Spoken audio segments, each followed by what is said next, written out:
उसके बाद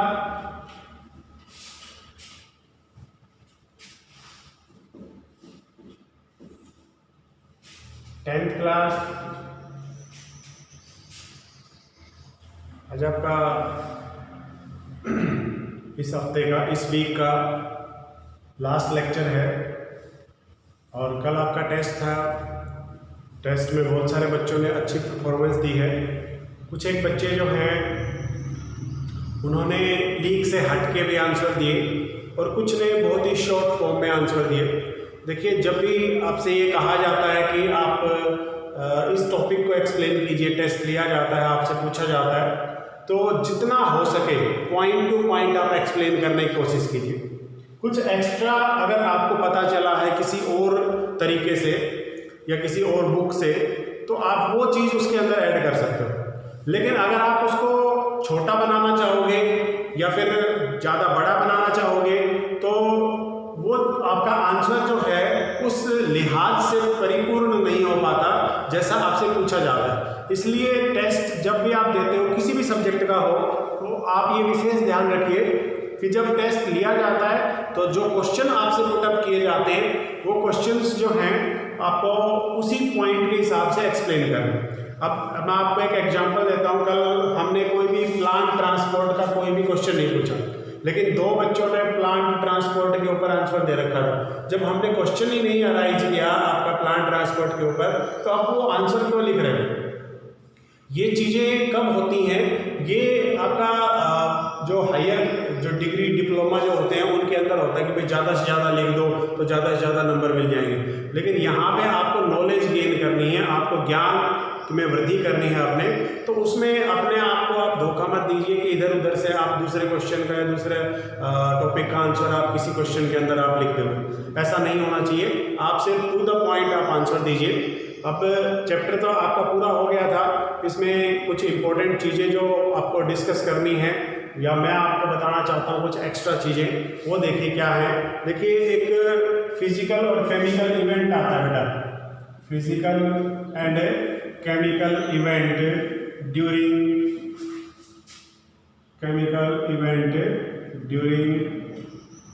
fertilisation. Fertilization के दौरान फिजिकल और केमिकल इवेंट कौन कौन से होते हैं? कौन कौन से होते हैं फिजिकल और केमिकल इवेंट? फिजिकल और केमिकल इवेंट जो हैं, देखिए, जब भी आपका स्पर्म फर्टिलाइजेशन के लिए आता है, एग फर्टिलाइजेशन के लिए आता है, तो ये चीज़ हमने डिस्कस की थी कि जब एग रिलीज होता है बेटा, तो वो सिर्फ 24 घंटे तक सर्वाइव करता है। क्या करता है? सर्वाइव करता है। ठीक है, 24 घंटे तक वो क्या करता है? सर्वाइव। पहले ऐसा माना जाता था कि इन 24 घंटे में ये अवेलेबल रहता है फर्टिलाइजेशन के लिए, लेकिन जो लेटेस्ट स्टडी है वो क्या कहती है कि ये जब जैसे रिलीज होगा तो पहले 6 घंटे, फर्स्ट 6 आवर, पहले जो 6 घंटे हैं, फर्स्ट 6 आवर जो हैं, उन्हीं के अंदर ये आपका अवेलेबल रहता है किसके लिए? फर्टिलाइजेशन। उसके बाद ये सर्वाइव जरूर करेगा, जिंदा जरूर रहेगा, लिविंग रहेगा, लेकिन ये फर्टिलाइजेशन के लिए अवेलेबल नहीं रहेगा। तो जब भी आपका एग रिलीज किया जाता है तो पहले 6 घंटे आपका ये फर्टिलाइजेशन के लिए अवेलेबल रहता है। उसके बाद ये 18 घंटे सर्वाइव जरूर करता है, लेकिन ये फर्टिलाइजेशन के लिए अवेलेबल नहीं रहता। ठीक है, तो हमें इस चीज़ का ध्यान रखना है कि जो एग है प्रॉपर टाइम के ऊपर रिलीज हो और प्रॉपर टाइम के ऊपर उसकी क्या हो? फर्टिलाइजेशन हो। ठीक है, दूसरी चीज़ देखिए कि जो आपका स्पर्म है वो मदर बॉडी के अंदर जैसे इजैकुलेट किया जाता है पॉपुलेशन प्रोसेस के दौरान, तो वो आपका 72 आवर तक सर्वाइव करता है। कितने घंटे तक सर्वाइव करेगा? 72 घंटे तक सर्वाइव करेगा। ठीक है, अब ये 72 घंटे तक जब सर्वाइव करता है तो 72 घंटे का मतलब हो गया 3 दिन। तो ये जाके कहाँ पे डिपॉजिट हो जाता है? फैलोपियन ट्यूब्स के अंदर। ठीक है, वहाँ पे जाके डिपॉजिट हो गया। अब जैसे ही आपका एग रिलीज होगा तो ये तो ऑलरेडी वहाँ पे मौजूद है, तो उसमें 6 घंटे भी नहीं लगेंगे फर्टिलाइजेशन में। लेकिन अगर बाई चांस पॉपुलेशन प्रोसेस नहीं होता है 2-3 दिन के दौरान और उसी दौरान आपका एग रिलीज हो जाता है, तो फिर फर्टिलाइजेशन के चांसेस जो हैं वो निल हो जाते हैं। ठीक है, तो ये आपका फर्टिलाइजेशन का पहला इवेंट है जिसमें एग की अप्रोच होती है, स्पर्म्स का एफर्ट होता है। वो कैसे होता है? देखिए, स्पर्म्स जैसे ही फीमेल बॉडी के अंदर इजैकुलेट किए जाते हैं, तो इजैकुलेट करने के बाद हमने जब स्पर्म की स्ट्रक्चर पढ़ी थी उसमें पढ़ा था प्रोक्सिमल सेंट्रियोल होता है टेल के अंदर, जो क्या करता है, वाइब्रेशन काज करता है। तो जैसे ही वाइब्रेशन काज करता है, वाइब्रेशन के कारण वो मूवमेंट स्टार्ट करता है। लेकिन क्योंकि स्पर्म के साथ जो आपकी एसेसरी ग्लैंड्स होती हैं मेल की, उनका सेक्रेशन मौजूद रहता है, तो वो फ्लूइड जो है वो विस्कस हो जाता है। कैसा हो जाता है? विस्कस, या फिर आप कह सकते हैं उसको गाढ़ा हो जाता है। वो विस्कस फ्लूइड जो है वो आपका आगे नहीं बढ़ने देता, उसकी स्पीड को इंक्रीज नहीं होने देता। तो स्पर्म क्या करता है, पहला प्रोसेस जो किया जाता है स्पर्म के द्वारा वो क्या है, कैपिस्टेशन ऑफ स्पर्म। क्या है? कैपिस्टेशन ऑफ स्पर्म। क्या है बेटा? कैपिस्टेशन ऑफ स्पर्म है। कैपिस्टेशन ऑफ स्पर्म का मतलब क्या है, स्पर्म के अंदर जो भी आपका एसेसरी ग्लैंड का जो सेक्रेशन मौजूद है, उस सारे सेक्रेशन को हटा के सिर्फ स्पर्म को आगे बढ़ने देना, वो प्रोसेस क्या कहलाता है? कैपिस्टेशन कहलाता है। तो जैसे ही आपका स्पर्म मदर बॉडी के अंदर या फीमेल के अंदर आपका ट्रांसफर किया जाता है, तो सबसे पहला जो प्रोसेस होता है वो क्या होता है? कैपिस्टेशन। स्पर्म क्या करता है, उनको एसेसरी ग्लैंड के सेक्रेशन को अपने से अलग कर लेता है। अलग करने के बाद सिर्फ स्पर्म होता है, और जो फीमेल बॉडी की इंटरनल ऑर्गन की जो मीडियम मौजूद होती है वो होता है। तो स्पर्म जो है वो ज़्यादा तेजी से आपका आगे की तरफ बढ़ पाता है। तो ये 1 घंटे के अंदर within 1 our 3 mm to 6 mm आपका ये ट्रेवल करता है। 1 घंटे में 3 mm से 6 mm तक ये क्या करता है? ट्रेवल करता है। और धीरे धीरे आगे बढ़ता हुआ कहाँ पे पहुंच जाता है आपका? धीरे धीरे आगे बढ़ता हुआ यूट्रस को क्रॉस करते हुए फैलोपियन ट्यूब्स के अंदर पहुंच जाता है।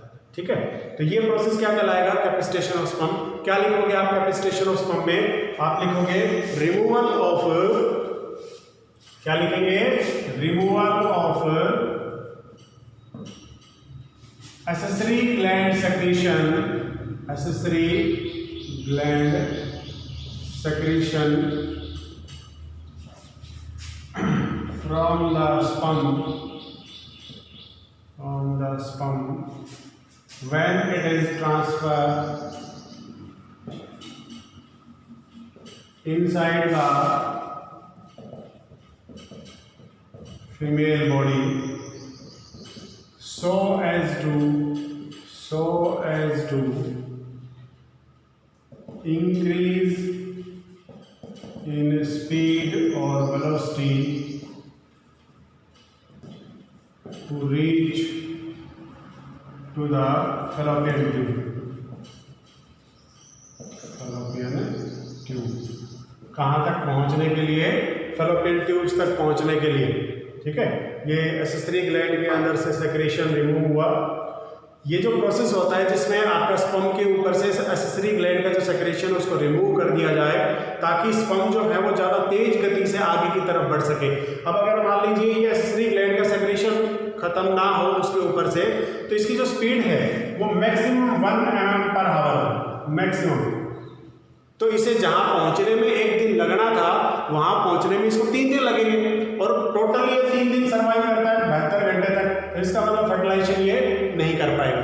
तो इसको फर्टिलाइजेशन के केपेबल बनाए रखने के लिए और टाइम पे फैलोपियन ट्यूब्स तक पहुँचाने के लिए क्या किया जाता है बेटा? कैपिस्टेशन ऑफ स्पर्म किया जाता है। ठीक है, ये पहला था। दूसरा देखिए, जब आपने एग की स्ट्रक्चर पढ़ी थी, तो एग की स्ट्रक्चर के अंदर एग स्ट्रक्चर, तो एग की स्ट्रक्चर के अंदर हमने क्या देखा था? एग की स्ट्रक्चर में हमने देखा था ओवोलिमा के बाहर, ये आपकी ओवोलिमा है, इसके बाहर एक और लेयर होती है जिसे जोना पेलिसुडा कहते हैं। इसके बाहर एक और लेयर पाई जाती है, इस लेयर को क्या कहा जाता है? Corona radiata. Corona radiata. और ये वाली कौन सी हो गई?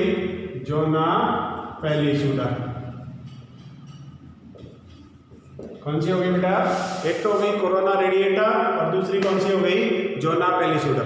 तो ये जो आपकी लेयर्स हैं, ये बहुत ही हार्ड लेयर है, इनको पेनिट्रेट करना मुश्किल है। तो सबसे पहले जो भी स्पर्म आता है वो क्या करता है? हाइड्रोलाइटिक एंजाइम सेक्रेट करता है। क्या करेगा?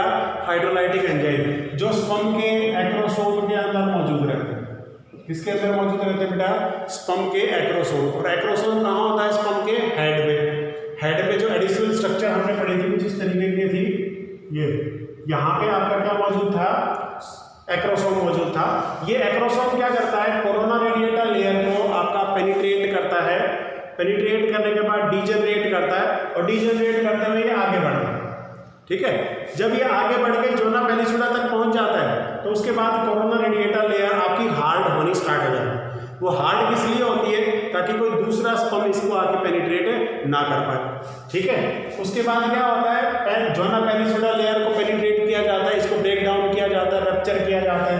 तो जैसे ही जोना पेनिसुला रप्चर होती है, जो आपका स्पर्म है वो कहाँ तक पहुँचता है, ओवोलिमा तक, और उसके बाद आपका जैसे ही ओवोलिमा तक पहुँच गया स्पर्म, जोना पेनिसुला लेयर स्टोन हार्ड हो जाती है। स्टोन हार्ड का मतलब क्या होता है कि वो बिल्कुल प्रिवेंट कर देती है, किसी भी हालत में दूसरा स्पर्म वहाँ पे आके एंट्री नहीं ले सकता। ठीक है, ये प्रिवेंट कर दिया जाता है।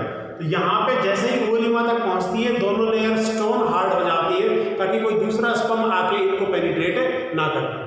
ओवोलिमा को क्रॉस करता है, उस समय सारी चीजें पीछे छूट जाती है, माइटोकॉन्ड्रिया भी, आपका मिडल पीस भी, आपका सेंट्रियोल जो है वो डिस्टिल साथ जाता है प्रोन्यूक्लियस ऑफ स्पर्म। किसके साथ है, प्रोन्यूक्लियस ऑफ स्पर्म, ये इसके साथ जाता है, बाकी जो है पीछे ही रह जाता है, यहीं पे जोना पेनिसुला के अंदर ही रह जाता है। मिडल पीस भी यही रह गया आपका, बाकी जो प्रोक्सिमल सेंट्रियोल है वो भी यही रह गया, और बाकी जो उसकी बॉडी है वो भी यहीं पे रह गई। सिर्फ क्या जाता है, प्रोन्यूक्लियस ऑफ स्पर्म अलोंग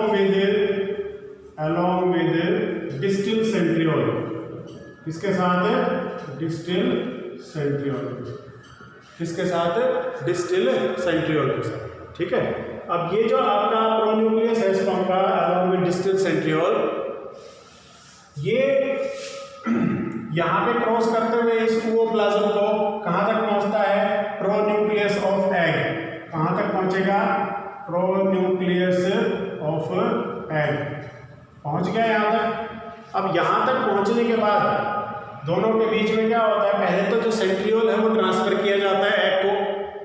अगर एग सेंट्रियोल को एक्सेप्ट कर लेता है तो इसका मतलब क्या है, वो सर्वाइवल कंडीशन में है, फर्स्ट 6 आवर वाली कंडीशन में।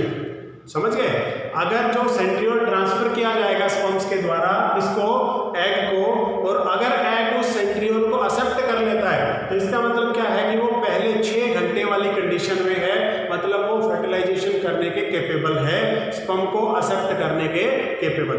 ठीक है, अगर मान लीजिए नहीं करता तो इसका मतलब वो सर्वाइव नहीं कर रहा है, वो फर्टिलाइजेशन नहीं करेगा। उसके बाद कुछ घंटे बाद आपके एग की भी डेथ हो जाती है और कुछ समय बाद स्पर्म की भी डेथ हो जाती है। ठीक है, लेकिन अगर मान लीजिए वो 6 घंटे वाली कंडीशन में है, फर्टिलाइजेशन वाली कंडीशन में है, तो जैसे ही फर्टिलाइजेशन होगी, डिस्टिल सेंट्रियोल ट्रांसफर होगा, आपका एग जो है वो एक्टिवेट हो जाता है। एक्टिवेट होकर आपका स्पर्म के न्यूक्लियस को अपने अंदर ले लेता है, दोनों न्यूक्लियस यहाँ पे मिल गए, दोनों के जेनेटिक मटेरियल आपस में फ्यूज होते हैं, और फ्यूज होकर दोबारा से डिप्लॉइड कंडीशन यहाँ पे रिज्यूम कर दी जाती है। Diploid condition will be